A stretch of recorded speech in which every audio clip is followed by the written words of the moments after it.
नमस्कार। आपको अपने YouTube चैनल यूबीआर कंप्यूटर इंस्टीट्यूट में आप लोगों का स्वागत है। और आज की क्लास ट्रिपल सी की है, जो मई और जून में एग्जाम्स होने वाले हैं ट्रिपल सी के।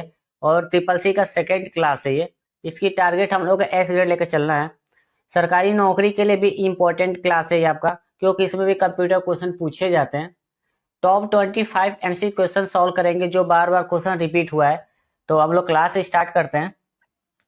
आपकी स्क्रीन में फर्स्ट प्रश्न शो कर रहा है कि पहली पीढ़ी के कंप्यूटर का आकार और वजन क्या था। ठीक है, यानी कि फर्स्ट जो कंप्यूटर था उसकी साइज और विड्थ कितनी होती थी। तो डायरेक्ट आंसर पर चलेंगे, क्योंकि जैसे ऑप्शन क्लिक करने पर ना टाइम वेस्ट होता है। जिसका आंसर हो जाएगा आपका बी, लार्ज एंड हैवी। ठीक है, फर्स्ट जनरेशन जो कंप्यूटर होते थे लार्ज और हैवी होता था। ठीक है, कितना स्पेस लेता था? 15,000 स्क्वायर फीट स्पेस लेता था। ठीक है,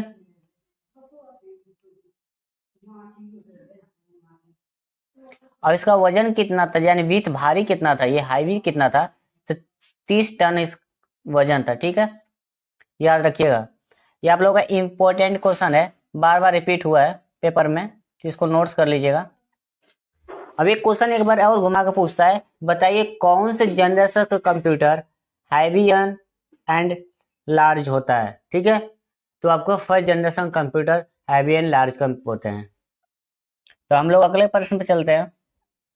सेकेंड सेकेंड प्रश्न है आप लोग का, डी रैम का फुल फॉर्म क्या होता है। ठीक है, इसका आंसर हो जाएगा आपका B, dynamic random access memory. D RAM का फुल फॉर्म होता है। अब एक क्वेश्चन और पूछा जाता है मेमोरी से, कि बताइए कौन सी मेमोरी होती है जिसे बार बार रिफ्रेश करने की जरूरत पड़ती है। तो वो मेमोरी का नाम है डी रैम। ठीक है, जिसको बार बार रिफ्रेश करने की जरूरत पड़ती है। इसमें कैपेसिटर का इस्तेमाल किया गया है, इस वजह से इसको बार बार रिफ्रेश करना पड़ता है। तो अगला प्रश्न है हम लोग का थर्ड, बैंकिंग, रेलवे और एयरलाइंस में कौन से कंप्यूटर का उपयोग किया जाता है। बैंक पूछा है, बैंकिंग फील्ड में जो होता है, रेलवे फील्ड और एयरलाइंस के फील्ड में कौन से कंप्यूटर का इस्तेमाल किया जाता है। इसका आंसर हो जाएगा आपका डी, मेन फ्रेम कंप्यूटर का इस्तेमाल किया जाता है। ये भी क्वेश्चन आप लोगों का इंपॉर्टेंट है, क्योंकि ये भी क्वेश्चन कई बार रिपीट हुआ आप लोगों के लिए पेपर में। ठीक है, तो अगले प्रश्न में चलते हैं हम लोग। फोर्थ, किस प्रकार की मेमोरी में एक बार प्रोग्राम या डाटा लिखने के बाद उसे बदला नहीं जा सकता। पूछा कि बताइए ऐसे कौन सी मेमोरी होती है जिसे एक बार प्रोग्राम या डाटा स्टोर हो गया तो उसको बार बार रिपीट नहीं कर सकते, या उसको हटा नहीं सकते, एडिट नहीं कर सकते। ये कैसी कौन सी मेमोरी होती है। तो इसका आंसर हो जाएगा आपका B, P ROM. P ROM ऐसी होती है जिसमें भाई एक बार डाटा चला गया, ना इसे हटाया जा सकता, ना इसको मिटा सकते हैं। ठीक है, तो अगला है प्रश्न, एक फुल फॉर्म है आपका मेमोरी का, जो टॉप है, ये हमेशा पूछे जाते हैं क्वेश्चन, इसको नोट्स कर लीजिए कॉपी में। ईपी को रोम होता है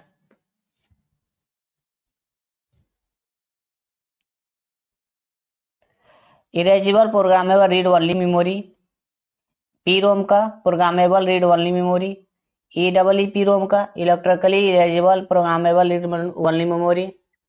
S RAM static random access memory. D RAM dynamic random access memory. C D compact disc. ये आपका इंपॉर्टेंट है, इसको आप कॉपी में नोट्स कर लीजिएगा। तो अगला प्रश्न हम लोगों का, कि प्रिंट कितने टाइप्स के होते हैं, यानी जो हमारा प्रिंटर होता है वो कितने टाइप्स का होता है। तो इसका आंसर हो जाएगा सी, 2 टाइप्स का होता है। कौन कौन सा देख लेते हैं। पहला होता है आपका इम्पैक्ट प्रिंटर, दूसरा होता है आपका नॉन इम्पैक्ट प्रिंटर। ठीक है, तो आपका प्रिंटर कितने टाइप्स का होता है, 2 टाइप्स का होता है, एक इम्पैक्ट प्रिंटर, एक नॉन इम्पैक्ट प्रिंटर होता है। ठीक है, तो अगला प्रश्न पे चलते हैं हम लोग। 6, निम्नलिखित में से कौन सी प्राथमिक मेमोरी नहीं है। पूछा गया है कि which of following is not a primary memory, यानी पूछा कि बताइए इसमें कौन सी जो मेमोरी है प्राइमरी मेमोरी नहीं है। जिसका आंसर हो जाएगा आपका B, floppy disk. Floppy disk primary memory नहीं है, सेकेंडरी मेमोरी है। ठीक है, ये सेकेंडरी मेमोरी में चला जाता है। नीचे आप लोगों को फुल फॉर्म लिखा पड़ा है कि रैम और रोम का full form. Random access memory, read only memory. ये आप लोग इसको नोट्स कर लीजिएगा, कई बार पेपर में रिपीट हुआ है फुल फॉर्म। तो अगला प्रश्न हम लोग के स्क्रीन पे 7वां कि निम्नलिखित में से कौन सा वेबसाइट का पता होता है। पूछा है कि बताइए इसमें से कि कौन सी वेबसाइट का एड्रेस होता है। तो उसको हम क्या बोल, जो एड्रेस दिखता है उसको हम क्या बोलते हैं, तो उसको यूआरएल बोला जाता है। तो आंसर हो जाएगा सी। यूआरएल का फुल फॉर्म होता है यूनिफॉर्म रिसोर्स लोकेटर। ठीक है, ये इंपॉर्टेंट है आप लोगों के लिए, ये भी कई बार रिपीट हुआ है फुल फॉर्म। तो अगला प्रश्न पे है हम लोग का 8 कंप्यूटर की 5वीं पीढ़ी किस टेक्नोलॉजी पर आधारित थी। यानी कंप्यूटर को जो 5वीं पीढ़ी थी वो किस टेक्नोलॉजी पर बेस्ड थी। तो इसका आंसर हो जाएगा आपका सी, AI का इस्तेमाल किया गया था। ठीक है, 5वीं जनरेशन में और किस टेक्नोलॉजी का इस्तेमाल किया, किस पे है, तो ULSI प्लस AI का इस्तेमाल किया गया। ठीक है, 5वीं जनरेशन में आपका नीचे फुल फॉर्म भी लिखा पड़ा है कि VLSI AI और IC का फुल फॉर्म क्या होता है। VLSI का very large scalar integration, AI का आर्टिफिशियल इंटेलिजेंस, IC का इंटीग्रेटेड सर्किट। ठीक है, ये फुल फॉर्म आप नोट्स करते रहिएगा क्योंकि ये भी पूछा गया पेपर में। देखिए जितना बता रहा हूँ इम्पोर्टेंट वो कई बार क्वेश्चन रिपीट हुआ है, तो इसको आप कॉपी में नोट्स करते जाइएगा। तो अगला प्रश्न हम लोग का स्क्रीन पे 9 नंबर जिसका बेस 2 कहलाता है। बताइए कि कौन से नंबर होता है जिसका बेस 2 होता है, हम उसको क्या बोलते हैं। इसका आंसर हो जाएगा आपका बी, बाइनरी नंबर सिस्टम। ठीक है, बाइनरी नंबर यानी कि 0 और 1, इसका बेस कितना हो जाएगा 2। ठीक है, बाइनरी नंबर कौन सा होता है 0। कंप्यूटर कौन सा लैंग्वेज समझता है, तो बाइनरी लैंग्वेज समझता है। ठीक है, तो अगला प्रश्न हम लोग का 10 5 इंच फ्लॉपी डिस्क की कैपेसिटी क्या है। जो 5.3 जो इंच कैपेसिटी होती है फ्लॉपी डिस्क, उसकी कैपेसिटी कितनी होती है। तो इसका आंसर हो जाएगा आपका बी, 1.44 MB। ठीक है, आप लोगों के लिए इंपॉर्टेंट है, इसको आप नोट्स कर लीजिएगा।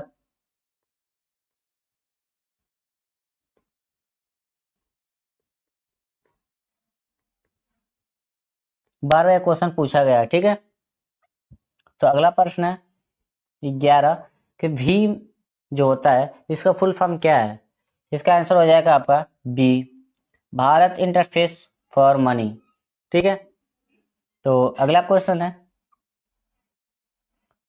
12 तेजी से सुरक्षा लेन देन के लिए iOS प्लेटफॉर्म पर कौन सा डिजिटल भुगतान प्लेटफॉर्म लॉन्च किया गया था। ठीक है, तो इसका आंसर हो जाएगा आपका बी, भीम ऐप का इस्तेमाल किया गया था। फास्ट प्लेटफॉर्म था जो लेन देन में सेफ माना जाता है, तो भीम ऐप के माध्यम से। ठीक है, अभी यहाँ पे यूपीआई का फुल फॉर्म और भीम का भी फुल फॉर्म है। यूपीआई का यूनिफाइड पेमेंट्स इंटरफेस, भीम का भारत इंटरफेस मनी। ठीक है, इसको आप नोट्स करते जाइएगा, ये क्वेश्चन पूछा गया है। अगला प्रश्न है माउस का आविष्कार किसने किया था, पूछता है। और माउस को किस और नाम से जाना जाता है, तो माउस को पॉइंटिंग डिवाइस बोलते हैं। ठीक है, पॉइंटिंग भी बोलते हैं डिवाइस, एक इसको चूहा भी बोला जाता है। जिसका आंसर हो जाएगा आपका सी, डगलस एंगलवर्ट। अगला प्रश्न आप लोगों का 14 भीम ऐप निम्नलिखित में से किसने विकसित किया है। यानी पूछा गया कि बताइए भीम ऐप है जो, उसे किसने डेवलप किया है। जिसका आंसर हो जाएगा आपका बी, NPCI के माध्यम से लॉन्च किया गया है। ठीक है, अगला प्रश्न आप लोगों का स्क्रीन पे 15 ATM मशीन में किस प्रिंट का यूज किया जाता है। जो ATM मशीन होता है उसमें बताइए कौन से प्रिंटर का इस्तेमाल किया जाता है। तो इसका आंसर हो जाए आपका डी, थर्मो प्रिंटर का इस्तेमाल किया जाता है। जो आप लोग को जो रसीद निकलती है, आप कभी आप स्लिप लेते हैं ATM मशीन से छोटी सी, जब वो रसीद निकलती है तो उसमें कौन सा इंक का इस्तेमाल किया जाता है, कौन सा प्रिंटर का, थर्मल प्रिंटर का इस्तेमाल किया जाता है। ठीक है, तो अगला प्रश्न आप लोगों का 16 लिबर ऑफिस राइटर में साइड बार के लिए उपयोग की जाने वाली शॉर्ट कुंजी में से निम्नलिखित कौन सी है। यानी कि पूछा गया है लिबर ऑफिस जो राइटर में जो साइड बार होता है उसको हटाने के लिए या लगाने के लिए कौन सी शॉर्ट की का इस्तेमाल किया जाता है। इसका आंसर हो जाएगा आपका सी, कंट्रोल प्लस F5 का इस्तेमाल किया जाता है। कंट्रोल प्लस F5 से साइड बार को हाइड भी कर सकते हैं और इसको वापस ला भी सकते हैं। ठीक है, क्वेश्चन एक पूछा जाता है इसी में, बताइए कि लिबर ऑफिस राइटर में जो साइड बार होता है क्या उसको हम छुपा सकते हैं या उसको हाइड कर सकते हैं? तो बिल्कुल भाई, हाँ हाइड कर सकते हैं। ट्रू फॉल्स में आएगा ट्रू होगा, यस या नो में आएगा तो यस होगा, तो इसको हम छुपाया जा सकता है। तो अगले प्रश्न में अपन लोग चलते हैं। अगला प्रश्न आपका 17, निम्नलिखित में से कौन सा लिबर ऑफिस इम्प्रेस का एक्सटेंशन है? जो लिबर ऑफिस इम्प्रेस है उसका एक्सटेंशन क्या है? इस देखिए एक्सटेंशन क्या होता है, फाइल पता चल जाता है किसकी फाइल है, किस एप्लीकेशन की फाइल है। ठीक है, तो इसका आंसर हो जाएगा आपका सी, .odp। ठीक है, अगला प्रश्न आप लोगों का 18, कि कंप्यूटर में प्रयुक्त आईसी इंटीग्रेटेड सर्किट चिप बनाने के लिए किस सामग्री का इस्तेमाल किया जाता है? ठीक है, तो इसका आंसर हो जाएगा बी, सिलिकॉन का। ठीक है, ये भी क्वेश्चन कई बार पूछा गया, इसको आप कॉपी में नोट्स कर लीजिएगा कई बार। तो अगला प्रश्न में चलते हैं हम लोग। कंप्यूटर में प्रोग्रामिंग की जननी किसे कहा जाता है? यानी पूछा गया कि जो कंप्यूटर की प्रोग्रामिंग जो दिया था उसे हम क्या कहते हैं या उसका नाम क्या है? तो उसका नाम आंसर हो जाएगा आपका सी, एडा लवलेस। कभी कभी पेपर में लिखा होता है एडा लवलेस अगेस्टा। ठीक है, याद रखिएगा। यही क्वेश्चन को घुमा के पूछता है कि बताइए कौन से कंप्यूटर को प्रोग्राम देने वाला कौन है या कौन सी लेडीज है, ऐसे ही पूछता है। ठीक है, तो एडा लवलेस अगस्टा। तो अगला प्रश्न हम लोगों का 20, लिबर ऑफिस राइटर में सुपर स्क्रिप्ट के लिए निम्नलिखित में से कौन सी शॉर्ट कुंजी का उपयोग किया जाता है? यानी सुपर स्क्रिप्ट इस्तेमाल करने के लिए लिबर ऑफिस राइटर में कौन सी शॉर्ट की का इस्तेमाल किया जाता है? तो समझ लेते हैं सुपर स्क्रिप्ट होता क्या है। H2O, H2O, सुपर का मतलब ऊपर होता है। ठीक है, तो ऊपर, तो आपके ये गलत हो जाएगा, ये आपका राइट होगा कि वो सुपर मतलब ऊपर होता है। तो इसका आंसर हो जाएगा आपका B, control plus C plus P. ठीक है, अगला प्रश्न है 21, लिबर ऑफिस कैल्क में टिप्पणी करने के लिए यानी कमेंट करने के लिए निम्नलिखित में से कौन सी शॉर्ट कुंजी का उपयोग किया जाता है? यानी कहीं मान लीजिए कि हम कैल्क में काम कर रहे हैं किसी सेल में, हमको यहाँ पर कमेंट करना है, तो हम इसको कमेंट करना पड़ेगा ऑप्शन।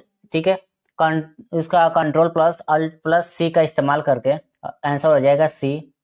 इस्तेमाल करके हम एक हमारा कमेंट बॉक्स खुल जाएगा, वहाँ पर हम कमेंट लिख सकते हैं इसके बारे में क्या प्रॉब्लम है या कुछ दिक्कत है या इसके बारे में आप डिटेल देना चाहते हैं किसी सेल के बारे में, तो वहाँ कमेंट कर सकते हैं कैल्क में। तो ये पूछा जाता है कई बार क्वेश्चन, तो आप इसको नोट्स कर लीजिएगा।